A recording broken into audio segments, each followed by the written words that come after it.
সবজির খোসা জমা করার পর সেটাকে ভালো করে এই যে সবজির খোসা, চায়ের পাতা, ডিমের খোসা সব কিছু কিন্তু এখানে দিয়ে দিতে হবে। এর মধ্যে মাছ ধোয়া জল, মাংস ধোয়া জল, চাল ধোয়া। মাটি ছাড়াও যে বাগান করা যায় তার প্রমাণ দেওয়ার জন্য আমি কিছু ঝুড়িতে চাষ করেছি। মাধ্যমগুলো কি সবই তোমাদের আজকে বলবো, তো চলো সাথে থাকো। এই হচ্ছে আমার ছোট্ট বাগান। দর্শক বন্ধু, আমার বাগান তো তোমাদের নিচের বাগান তো তোমাদের প্রায় দেখাই। তো আজকে যে বাগানটা তোমাদের দেখাচ্ছি একান্ত নিজের মতন করে, যে মাটি ছাড়াও যে চাষ করা যায় সেইটা দেখানোর জন্যই কিন্তু অ্যাকচুয়ালি আমি নিজেও এই চাষটা করে আনন্দ পাই। তার সাথে আমি দর্শক বন্ধুদের দেখানোর জন্যও কিন্তু আজ ভিডিওটা করছি। কি কি মিডিয়া আছে, কিভাবে চাষ করতে হয় না করতে হয়। তবে একটা কথা দর্শক বন্ধু, তোমাদের এর আগে প্রত্যেকটা চাষ কিন্তু আমি হাতে ধরে দেখিয়েছি, এবং তোমরা যারা দেখোনি তাদের উদ্দেশ্যে বলবো তোমরা দেখে নিতে পারো। আবারও আজকে আমি তোমাদের বলবো যে আমি কিভাবে প্রত্যেকটা কাছে কাছে যাব এবং চাষ করেছি সেটা বলবো। যদিও আমার বড় বড় বাগান আছে, তাতে অনেক কিছু চাষ করি, সে চাষগুলো তো আছেই। এই চাষগুলোকে উপেক্ষা করেও কিন্তু আমি ছোট ছোট জায়গাতে চাষ করেছি। যে অনেকের তো ইচ্ছা করে যে মাটি ছাড়া কিছু চাষ করি, যারা ধরো শহরাঞ্চলে থাকে, মাটি পায় না, তাদের উদ্দেশ্যে আমি কিছু কিছু মিডিয়াতে চাষ করেছি এবং চাষটা তো দেখিয়েছি, এবং আপডেট কি আছে সেটা দেখানোর জন্য আমি দর্শক বন্ধুদের কথা দিয়েছিলাম। আজকে কিন্তু তার আপডেট দেখাতে চলেছি, তোমরা সাথে থাকো। কোনো জায়গাতেই কিন্তু আমি চাষাবাদ করি, মানে টব থেকে, ঝুড়ি থেকে, মাটি থেকে সব কিছুতেই চাষ করার চেষ্টা করি। আমার বাগানে কচু থেকে শুরু করে লঙ্কা, বেগুন, ফুলকপি, বাঁধাকপি, ওলকপি সব রকম চাষ আমি সব দিকেই চেষ্টা করি। বছরের আমার প্রথম কি বলবো চাষ যেটা আমি করলাম।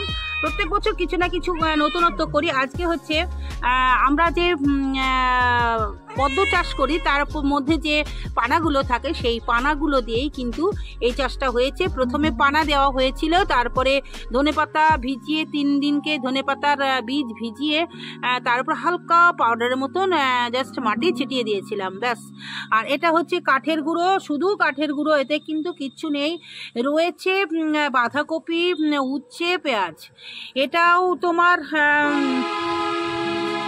জৈব মাটি, শুধু জৈব মাটিতেই দেওয়া হয়েছে। তবে একটা ঝুড়িতেও আমি কিন্তু কোনো নিচে কোনো কিচ্ছু সাপোর্ট দিইনি। কেন? এই বড় বড় ছিদ্রগুলো আছে বলেই কিন্তু হাওয়া বাতাস লাগছে এবং চাষটা ভালো হচ্ছে, যেহেতু বিনা সারে।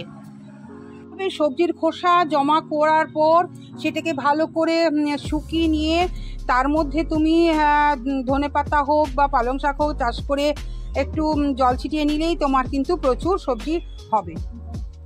এই যে সবজির খোসা, চায়ের পাতা, ডিমের খোসা সব কিছু কিন্তু এখানে দিয়ে দিতে হবে। এর মধ্যে মাছ ধোয়া জল, মাংস ধোয়া জল, চাল ধোয়া জল, ফ্যান জল, যাবতীয় জল, বাড়ির যত ডাল ধোয়া জল সব দিয়ে দেবে। দিয়ে এটা ভালো করে পচবে 1 মাস। এর মধ্যে সাধারণ জল দিয়ে মোটামুটি এখান থেকে বের করে নেবে। দিয়ে এর মধ্যে তুমি সাধারণ জল মিশিয়ে গাছে গাছে দেবে। এটা কতবার দেবে? এটা মোটামুটি 3 থেকে 4 বার দেওয়ার পর এই যে পচা যে অংশটা থাকবে সেটাকে ভালো করে শুকিয়ে নিতে হবে। শুকিয়ে নিয়ে মাটির সঙ্গে মেশালে সেটাকেই বলে জৈব মাটি। বুঝতে পেরেছো তো জৈব মাটি কিভাবে তৈরি করা হয়? এখানেও তাই আমি কিছু চাষ করেছিলাম, মোটামুটি একটা সমস্যার জন্য এটা বেরোয়নি। কারণ আমার বাড়িতে বিড়াল আছে, সেই বিড়ালগুলো একটু যাই হোক হিসি করে দেয়, তার জন্য কিন্তু বেরোয়নি এটা। আর এটা দেখতেই পাচ্ছ, এটা বাঁধাকপি লাগিয়েছি জৈব মাটিতে। এখানেও তাই বাঁধাকপি আছে, তার সঙ্গে হাইব্রিড মটর আছে।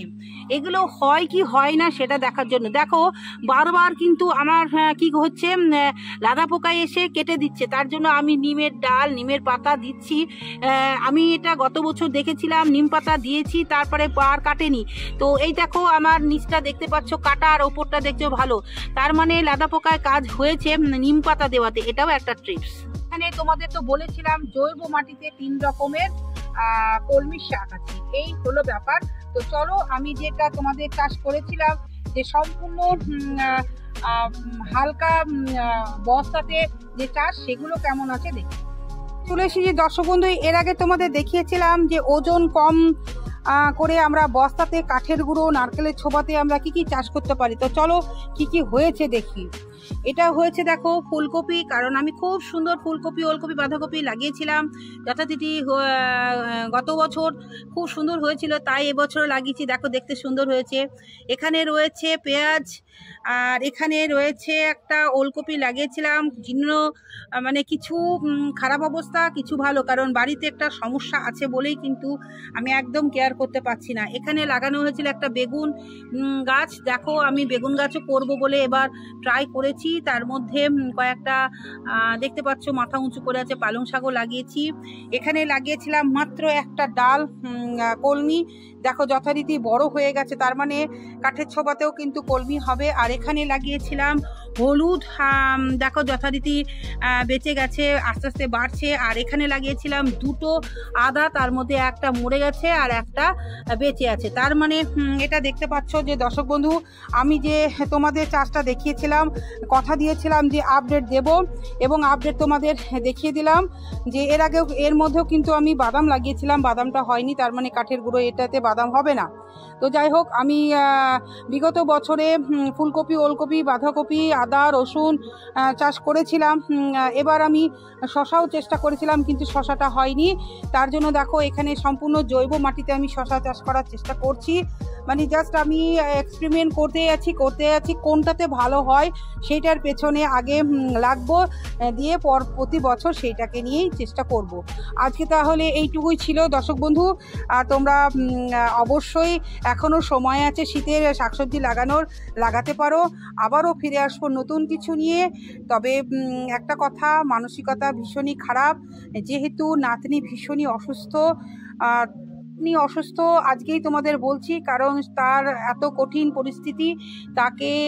সে একবার তামিলনাড়ু গেছিল, তামিলনাড়ুতে গিয়ে সেখানে বলেছিল 1 বছর পর অপারেশন। আবার চেন্নাইয়ে তাকে বিশেষ একটা ডাক্তার দেখানো হয়েছিল, সে বলেছে 15 থেকে 1 মাসের মধ্যে অপারেশন। তাই নিয়ে মেয়ে ভীষণই বিচলিত। আমার ফেসবুক পেজে এবং আমার মেয়ের সায়নী বিশ্বাসে একটা পোস্ট দিয়েছে তার সাহায্যের জন্য, কারণ সে যদিও বিটেক পাস, তার কোনো কাজ নেই, সে জবলেস। তার স্বামীরও একটা কাজ ছিল, সেই কাজটাও চলে গেছে এই মেয়ে অসুস্থতার জন্য। এখন ওরা আমার কাছেই থাকে। তো আমি যেহেতু ছোট্ট একটা চাকরি করি, আমি পার্শ্ব শিক্ষিকা, তাই বলবো দর্শক বন্ধু, ফেসবুকে যে পোস্টটা দেওয়া হয়েছে অবশ্যই আমার যে চ্যানেল যারা দেখো তাদের যদি ইচ্ছে হয় অবশ্যই তোমরা একটু ওকে হেল্প করো, আশীর্বাদ করো, দোয়া করো, যাতে বাচ্চাটা তাড়াতাড়ি ভালো হয়ে যায়, যাতে আমি আনন্দে তোমাদের সাথে একটু কাজ, মানে আমার কাজগুলো শেয়ার করতে পারি। আমার মন মেজাজ ভালো না থাকলে কি করব বলো। সুদূর ডিস্ট্রিক্টে যেতাম, কাজ করতাম, ভীষণই ভালো লাগতো, কিন্তু আজ উপায় নেই, যেহেতু নাতনি অসুস্থ। তাই এইভাবেই আমি তোমাদের আমার বাগানের মধ্যে সীমাবদ্ধ রেখে দেওয়ার চেষ্টা করছি। আজকে এইটুকু। সকলে ভালো থেকো, সুস্থ থেকো। আল্লাহ ভগবানের কাছে বলবো সকলে যেন ভালো থাকে। টাটা।